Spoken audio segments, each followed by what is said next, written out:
مش اللي يعرف الطريق هو اللي بيوصل، لكن اللي بيمشي في الطريق هو اللي بيوصل.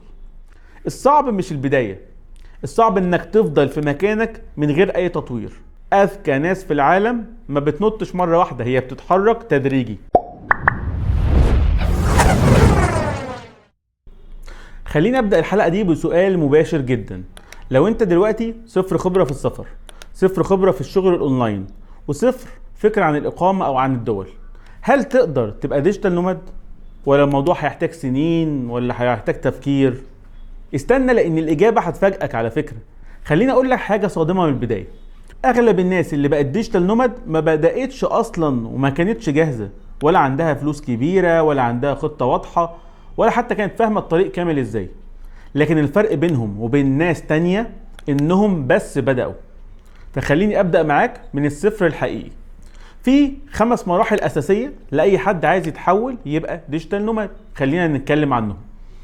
اول مرحلة مش السفر ولا الفيزا ولا حتى الشغل، مش كده خالص.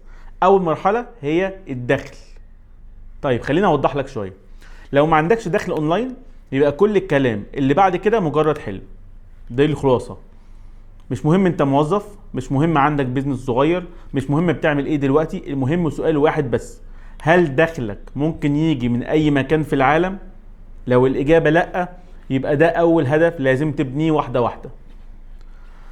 الديجيتال نوماد مش شخص بيسافر، الديجيتال نوماد شخص بيكسب وهو بيتحرك زي ما هو عايز. طيب تاني مرحلة هي المهارة.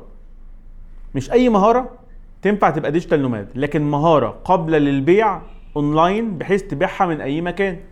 طب زي ايه كده المهارات دي؟ زي البرمجة، زي التصميم، زي التسويق، زي الكتابة، زي المونتاج، زي ادارة السوشيال ميديا، وحاجة مهمة جدا زي الكونسلتيشن.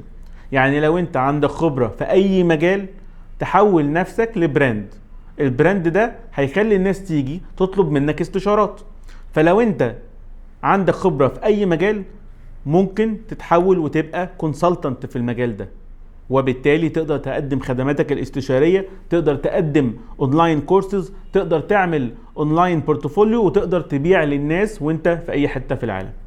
على فكرة مش لازم تبقى الافضل في العالم، بس على الاقل لازم تعمل منتج، المنتج ده قابل للبيع اونلاين من اي مكان. طيب تالت حاجة وهي اول عميل، ودي اهم نقطة نفسية في الرحلة كلها. لان اول عميل اونلاين بيغير كل حاجة في دماغك، بيخليك تفهم ان في ناس بره بلدك محتاجاك، في فلوس ممكن تيجي من بره دايرتك، في سوق اكبر من اللي انت بتفكر فيه واللي انت قاعد فيه دلوقتي. بس استنى، اول عميل اونلاين مش فلوس، ده اثبات